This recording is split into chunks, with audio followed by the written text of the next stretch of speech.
ನಮಸ್ತೆ, welcome back to my channel. ಯಾವುದೇ ತಿಂಡಿ ಇದ್ದರೂ ಈ ರುಚಿಯಾದ ಆಲೂ ಕುರ್ಮ ಇರಲೇಬೇಕು. ಈ ಆಲೂ ಕುರ್ಮ ಮಾಡಲಿಕ್ಕೆ ಬಹಳ ಸುಲಭದ ರೆಸಿಪಿ. ಈ ಎಲ್ಲ ತಿಂಡಿಯ ರುಚಿ ಡಬಲ್ ಮಾಡೋದೇ ಈ ಆಲೂ ಕುರ್ಮ. ಸೊ ಬನ್ನಿ ಇದನ್ನು ಹೇಗೆ ಮಾಡೋದಂತ ನೋಡೋಣ. ಮೊದಲನೇದಾಗಿ ಗ್ಯಾಸನ್ನು ಆನ್ ಮಾಡಿಕೊಂಡು ಕುಕ್ಕರನ್ನ ಇಡಬೇಕಾಗುತ್ತೆ. ಕುಕ್ಕರಿಗೆ ಎಣ್ಣೆಯನ್ನು ಸ್ವಲ್ಪ ಹಾಕ್ಕೊಳ್ಬೇಕು. ಹಾಕ್ಕೊಂಡು 1 ಸ್ಪೂನ್ ಆಗುವಷ್ಟು ಜೀರಿಗೆಯನ್ನು ಹಾಕ್ಕೊಳ್ಬೇಕಾಗುತ್ತೆ. ಜೀರಿಗೆ ಸ್ವಲ್ಪ ಕಾದ ಮೇಲೆ 2 ಈರುಳ್ಳಿನ ಚಿಕ್ಕದಾಗಿ ಕಟ್ ಮಾಡಿಕೊಂಡು ಇದಕ್ಕೆ ಹಾಕ್ಕೊಳ್ಬೇಕು. ಹಾಕ್ಕೊಂಡು ಇದನ್ನು ಸ್ವಲ್ಪ ಫ್ರೈ ಮಾಡಬೇಕು. ಒಂದು 4 ನಿಮಿಷ ಆದರೂ ಇದನ್ನು ಚೆನ್ನಾಗಿ ಫ್ರೈ ಮಾಡಬೇಕು. ಹಾಗೆ ಚೆನ್ನಾಗಿ ಫ್ರೈ ಮಾಡಿದ ಮೇಲೆ ಇದಕ್ಕೆ 1 ಟೊಮೆಟೊವನ್ನು ಚಿಕ್ಕದಾಗಿ ಕಟ್ ಮಾಡಿಕೊಂಡು ಹಾಕ್ಕೊಳ್ಬೇಕು. ಸೊ ನಿಮಗೆ ಜಾಸ್ತಿ ಟೊಮೆಟೊ ಬೇಕಿದ್ರೆ ಕೂಡ ಹಾಕ್ಕೊಳ್ಬೋದು. ನಾನಿಲ್ಲಿ ಒಂದು ದೊಡ್ಡದಾಗಿರುವಂಥ ಟೊಮೆಟೊವನ್ನು ತಗೊಂಡು ಚಿಕ್ಕದಾಗಿ ಕಟ್ ಮಾಡಿಕೊಂಡು ಅದನ್ನು ಕೂಡ ಹಾಕ್ಕೊಂಡು ಚೆನ್ನಾಗಿ ಇದನ್ನು ಫ್ರೈ ಮಾಡಬೇಕು. 1-2 ನಿಮಿಷ ಇದನ್ನು ಚೆನ್ನಾಗಿ ಫ್ರೈ ಮಾಡಬೇಕು. ಹಾಗೆ ಚೆನ್ನಾಗಿ ಟೊಮೆಟೊ ಫ್ರೈ ಇದ್ದಾಗ್ತಾ ಹಾಗೇ ಇದಕ್ಕೆ 3 ಆಲೂಗಡ್ಡೆಯನ್ನು ಈ ರೀತಿ ಚಿಕ್ಕದಾಗಿ ಕಟ್ ಮಾಡ್ಕೋಬೇಕು. ಸೊ ನಾನು ಚಿಕ್ಕದಾಗಿರುವಂಥ 3 ಆಲೂಗಡ್ಡೆಯನ್ನು ತಗೊಂಡಿದ್ದೇನೆ.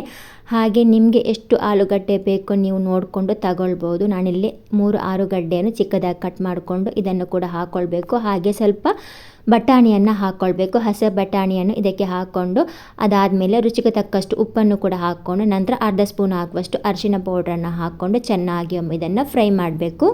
ನೋಡಿ, ಈ ಆಲೂಗಡ್ಡೆಯನ್ನು ಸಾಂಬಾರಿಗಿಂತ ಚಿಕ್ಕದಾಗಿಯೇ ಕಟ್ ಮಾಡಿಕೊಂಡು ಇದಕ್ಕೆ ಹಾಕ್ಕೊಳ್ಬೇಕು. ನೋಡಿ, ಈಗ ಚೆನ್ನಾಗಿ ಎಲ್ಲನೂ ಫ್ರೈ ಆಗಿದೆ. ಇದಾದಮೇಲೆ ನೀರನ್ನು ಹಾಕ್ಕೊಳ್ಬೇಕು. ಸೊ ಬೇಯಿಸಲಿಕ್ಕೆ ಎಷ್ಟು ನೀರು ಬೇಕೋ ನೋಡಿಕೊಂಡು ನೀರನ್ನು ಹಾಕ್ಕೊಳ್ಬೇಕಾಗತ್ತೆ. ನಾನಿಲ್ಲಿ 1 ಗ್ಲಾಸ್ ಆಗುವಷ್ಟು ನೀರನ್ನು ಹಾಕ್ಕೊಂಡಿದ್ದೇನೆ. ಹಾಕ್ಕೊಂಡು ಕುಕ್ಕರ್ ಲಿಡ್ಡನ್ನು ಕ್ಲೋಸ್ ಮಾಡ್ಕೋಬೇಕು. ಕ್ಲೋಸ್ ಮಾಡ್ಕೊಂಡ ನಂತರ ಇದನ್ನೊಂದು 3 ಅಥವಾ 4 ವಿಜಿಲ್ ಇದನ್ನು ಕೂಗಿಸ್ಕೋಬೇಕು. ನೀವಿನ್ನೂ ನಮ್ಮ ಚಾನಲ್ನ ಹೊಸದಾಗಿ ನೋಡ್ತಾ ಇದ್ದರೆ ಸಬ್ಸ್ಕ್ರೈಬ್ ಮಾಡಿ. ವಿಡಿಯೋ ಇಷ್ಟ ಆದರೆ ಒಂದು ಲೈಕನ್ನು ಮಾಡಿ.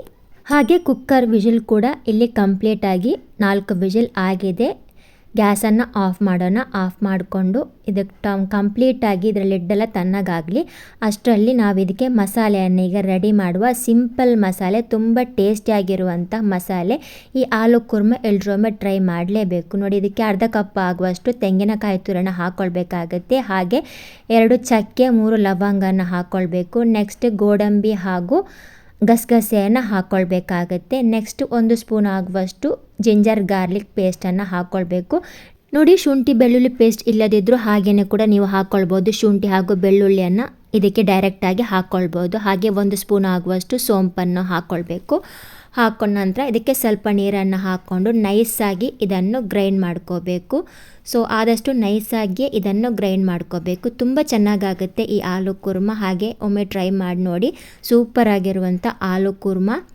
ಟೇಸ್ಟ್ ಅಂತೂ ಸಖತ್ತಾಗಿತ್ತು. ಸೊ ನೋಡಿ, ಈಗ ಗ್ರೈಂಡ್ ಮಾಡ್ಕೊಂಡಾಗಿದೆ. ನೈಸಾಗಿ ಇದನ್ನು ಗ್ರೈಂಡ್ ಮಾಡ್ಕೋಬೇಕು.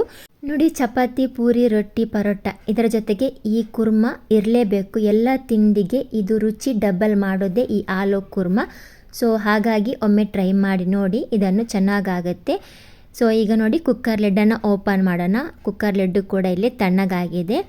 ಈ ಕುಕ್ಕರ್ ಲಿಡ್ಡನ್ನು ಓಪನ್ ಮಾಡಿಕೊಂಡು ಈ ಮಸಾಲೆ ಪೇಸ್ಟನ್ನು ಇದಕ್ಕೆ ಹಾಕ್ಕೊಳ್ಬೇಕು. ಸೊ ನೀವಿಲ್ಲಿ ನೋಡ್ಬೋದು ಆಲೂಗಡ್ಡೆ ಹಾಗೂ ಬಟಾಣಿ ಚೆನ್ನಾಗಿ ಬೆಂದಿದೆ. ಇದನ್ನು ಮತ್ತೊಂದು ಪ್ಯಾನಿಗೆ ಟ್ರಾನ್ಸ್ಫರ್ ಮಾಡುವ. ಈಗ ಮಸಾಲ ಪೇಸ್ಟನ್ನು ಇದಕ್ಕೆ ಹಾಕ್ಕೊಳ್ಬೇಕು.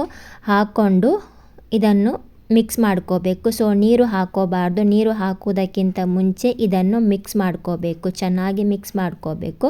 ಸೊ ನೀವಿಲ್ಲಿ ನೋಡ್ಬೋದು ಚೆನ್ನಾಗಿ ಮಿಕ್ಸ್ ಆಗಿದೆ. ಈಗ ಇದಕ್ಕೆ 1/2 ಸ್ಪೂನ್ ಆಗುವಷ್ಟು ಅರಿಶಿನ, 1/2 ಸ್ಪೂನ್ ಆಗುವಷ್ಟು ಗರಂ ಮಸಾಲ ಪೌಡರ್, ಹಾಗೆ 1-2 ಸ್ಪೂನ್ ಆಗುವಷ್ಟು ಕೊತ್ತಂಬರಿ ಪೌಡರ್, ಇನ್ನು ಖಾರಕ್ಕೋಸ್ಕರ 1 ಸ್ಪೂನ್ ಆಗುವಷ್ಟು ರೆಡ್ ಚಿಲ್ಲಿ ಪೌಡ್ರನ್ನು ಹಾಕ್ಕೊಂಡು ಚೆನ್ನಾಗಿ ಇದನ್ನು ಮಿಕ್ಸ್ ಮಾಡ್ಕೋಬೇಕು. ಚೆನ್ನಾಗಿ ಮಿಕ್ಸ್ ಮಾಡ್ಕೋಬೇಕು. ಅದಾದಮೇಲೆ ನೀವು ಇದಕ್ಕೆ ನೀರನ್ನು ಹಾಕ್ಕೊಳ್ಬೇಕಾಗತ್ತೆ. ಸೊ ನೀವಿಲ್ಲಿ ನೋಡ್ಬೋದು ಈಗ ಚೆನ್ನಾಗಿ ಮಿಕ್ಸ್ ಕೂಡ ಆಗಿದೆ. ಈಗ ನೀರನ್ನು ಸೇರಿಸ್ಕೋಬೇಕು. ನಾನಿಲ್ಲಿ ಮಿಕ್ಸ್ ಜಾರಿಗೆ ನೀರನ್ನು ಹಾಕ್ಕೊಂಡು ಅದೇ ನೀರನ್ನು ಇದಕ್ಕೆ ಹಾಕ್ಕೊಳ್ತೇನೆ. ಸೊ ಅದನ್ನು ಕೂಡ ಹಾಕ್ಕೊಂಡು ಚೆನ್ನಾಗಿ ಒಮ್ಮೆ ಇದನ್ನು ಮಿಕ್ಸ್ ಮಾಡ್ಕೋಬೇಕು. ಇನ್ನು ನಿಮಗೆ ಇದರ ಹದ ಎಷ್ಟು ಬೇಕೋ ನೀವು ನೋಡಿಕೊಂಡು ನೀರನ್ನು ಹಾಕ್ಕೊಳ್ಬೇಕಾಗುತ್ತೆ. ಸಾಮಾನ್ಯವಾಗಿ ಆಲೂ ಕುರ್ಮ ಸ್ವಲ್ಪ ತಿಕ್ಕಾಗಿ ಇರುತ್ತೆ, ಜಾಸ್ತಿ ಅಲ್ಲ, ಸ್ವಲ್ಪ ತಿಕ್ಕಾಗಿರುತ್ತೆ. ಇಲ್ಲಿ ನೀವು ನೋಡ್ಬೋದು ಇದು ಕರೆಕ್ಟಾಗಿ ಹದನ ಮಾಡ್ಕೊಂಡಿದ್ದೇನೆ. ಸೊ ನೋಡಿ, ಇಷ್ಟು ಹದ ಆದರೆ ಸಾಕು. ಇನ್ನು ಜಾಸ್ತಿ ಇದು ಕುದಿ ಬಂದಮೇಲೆ ಅದಾದಮೇಲೆ ತಣ್ಣಗಾದ್ಮೇಲೆ ಕೂಡ ಇದು ಚೆನ್ನಾಗಿ ತಿಕ್ಕಾಗಿ ಬರುತ್ತೆ ಈ ಕುರ್ಮ. ಸೊ ಹಾಗಾಗಿ ನೋಡಿ, ಸ್ವಲ್ಪ ನೀರು ಥರನೇ ಇದೆ, ಪರವಾಗಿಲ್ಲ. ಚೆನ್ನಾಗಿ ಇದನ್ನು ಕುದಿಸ್ಕೋಬೇಕು. ಕುದಿಸ್ಕೊಂಡಾದಮೇಲೆ ಇದು ಮತ್ತೆ ಕೂಡ ಚೆನ್ನಾಗಿ ತಿಕ್ಕಾಗಿ ಬರ್ತದೆ. ಈಗ ಲಿಡ್ಡನ್ನು ಕ್ಲೋಸ್ ಮಾಡ್ಕೊಳ್ಳೋಣ. ಕ್ಲೋಸ್ ಮಾಡಿಕೊಂಡು ಇದನ್ನು 10ರಿಂದ 15 ನಿಮಿಷ ತನಕ ಇದನ್ನು ಚೆನ್ನಾಗಿ ಕುದಿಸ್ಕೋಬೇಕು. ಹಾಗೆ ಇಲ್ಲಿ ಸ್ವಲ್ಪ ಉಪ್ಪು ಕೂಡ ಕಡಿಮೆ ಇತ್ತು, ಅದನ್ನು ಕೂಡ ಹಾಕ್ಕೊಂಡಿದ್ದೀನಿ. ಹಾಕ್ಕೊಂಡು ಒಮ್ಮೆ ಮಿಕ್ಸ್ ಮಾಡೋಣ. ಮಿಕ್ಸ್ ಮಾಡ್ಕೊಂಡು ನಂತರ ಇದರ ಲಿಡ್ಡನ್ನು ಕ್ಲೋಸ್ ಮಾಡಿಕೊಂಡು 10 ರಿಂದ 15 ನಿಮಿಷ ಇದನ್ನು ಕುದಿ ಬರಲಿಕ್ಕೆ ಬಿಡಬೇಕು. ನೋಡಿ, ಬೆಳಿಗ್ಗೆ ಈ ತಿಂಡಿ ಸಮಯದಲ್ಲಿ ಬ್ರೇಕ್ಫಾಸ್ಟಿಗೆ ಸವಿಯುವ ಈ ಆಲೂ ಕುರ್ಮ ರುಚಿ ಎಲ್ಲರಿಗೂ ಇಷ್ಟವಾಗುತ್ತೆ. ಹಾಗೆ ಎಲ್ಲ ತಿಂಡಿಗೂ ಇದರ ರುಚಿ ಡಬಲ್ ಆಗಿರ್ತದೆ. ಸೊ ಆಲೂಗಡ್ಡೆಯಿಂದ ಮಾಡುವಂಥ ಎಲ್ಲ ರೆಸಿಪಿಯು ಬಹಳ ರುಚಿಯಾಗಿ ಇರ್ತದೆ. ಹಾಗೆ ನೀವು ಒಮ್ಮೆ ಈ ಆಲೂ ಕುರ್ಮವನ್ನು ಟ್ರೈ ಮಾಡಿ ನೋಡಿ, ಸಖತ್ತಾಗಿ ಇರ್ತದೆ. ನೋಡಿ, 10 ರಿಂದ 15 ನಿಮಿಷ ಆಗಿದೆ. ಹಾಗೆ ಚೆನ್ನಾಗಿ ಕೂಡ ಕುದಿ ಬಂದಿದೆ. ಸೊ ನೀವಿಲ್ಲಿ ನೋಡ್ಬೋದು. ಒಮ್ಮೆ ಮಿಕ್ಸ್ ಮಾಡ್ಕೊಳ್ಳಿ. ಸೊ ನಾನು ಆವಾಗಲೇ ಹೇಳಿದಾಗೆ ಸ್ವಲ್ಪ ನೀರು ಥರ ಇತ್ತು. ಇವಾಗ ನೋಡಿ ಚೆನ್ನಾಗಿ ತಿಕ್ಕಾಗಿದೆ ಆಲೂ ಕುರ್ಮ. ಸೊ ಇನ್ನೂ ಕೂಡ ಇದು ಚೆನ್ನಾಗಿ ತಿಕ್ಕಾಗಿ ಬರ್ತದೆ. ಸೊ ನೋಡ್ಬೋದು ನೀವಿಲ್ಲಿ ಸೂಪರ್ ಆಗಿರುವಂಥ ಆಲೂ ಕುರ್ಮ ರೆಡಿಯಾಗಿದೆ. ಹಾಗೆ ಯಾರೆಲ್ಲ ಈ ಆಲೂ ಕುರ್ಮವನ್ನು ಇನ್ನೂ ಟ್ರೈ ಮಾಡಬೇಕು ಅಂತ ಅಂದ್ಕೊಂಡಿದ್ದೀರ ಅವರು ಈ ಆಲೂ ಕುರ್ಮವನ್ನು ಈ ರೀತಿಯಾಗಿ ಒಮ್ಮೆ ಟ್ರೈ ಮಾಡಿ ನೋಡಿ, ಚೆನ್ನಾಗಿ ಬರುತ್ತೆ. ಹಾಗೂ ಈ ಆಲೂ ಕುರ್ಮವನ್ನು ತುಂಬ ಬೇಗನೆ ಮಾಡಬಹುದು ಹಾಗೂ ತುಂಬ ಈಸಿಯಾಗಿರುವಂಥ ರೆಸಿಪಿ. ಎಲ್ಲರೂ ಒಮ್ಮೆ ಟ್ರೈ ಮಾಡಿ ನೋಡಿ. ಸೊ ಈಗ ಗ್ಯಾಸನ್ನು ಆಫ್ ಮಾಡೋಣ. ನೋಡಿ, ಆಲೂ ಕುರ್ಮ ರೆಡಿಯಾಗಿದೆ. ಬಿಸಿ ಬಿಸಿಯಾಗಿರುವಂಥ ಆಲೂ ಕುರ್ಮ. ಯಾವುದೇ ತಿಂಡಿ ಇದ್ದರೂ ಈ ಆಲೂ ಕುರ್ಮ ಮಾಡಿ ಬಹಳ ಸುಲಭದ ರೆಸಿಪಿ. ಹಾಗೂ ಈ ಕುರ್ಮ ನೀವು ಸಹ ಮನೆಯಲ್ಲಿ ತಿಂಡಿಗೆ ಈ ರೆಸಿಪಿ ಮಾಡಿ ನೋಡಿ. ಎಲ್ಲ ಥರ ತಿಂಡಿಗೂ ಇದು ಬಹಳ ರುಚಿಯನ್ನು ನೀಡುತ್ತದೆ.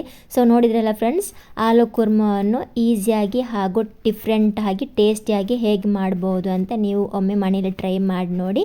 ಸೊ ಇವತ್ತಿನ ಈ ರೆಸಿಪಿ ನಿಮಗೆ ಇಷ್ಟ ಆಗಿದ್ರೆ ಲೈಕ್, ಶೇರ್, ಸಬ್ಸ್ಕ್ರೈಬ್. ಒಂದು ಹೊಸ ರೆಸಿಪಿ ಸಿಗೋಣ. ಅಲ್ಲಿಯವರೆಗೂ thanks for the watching. Bye bye.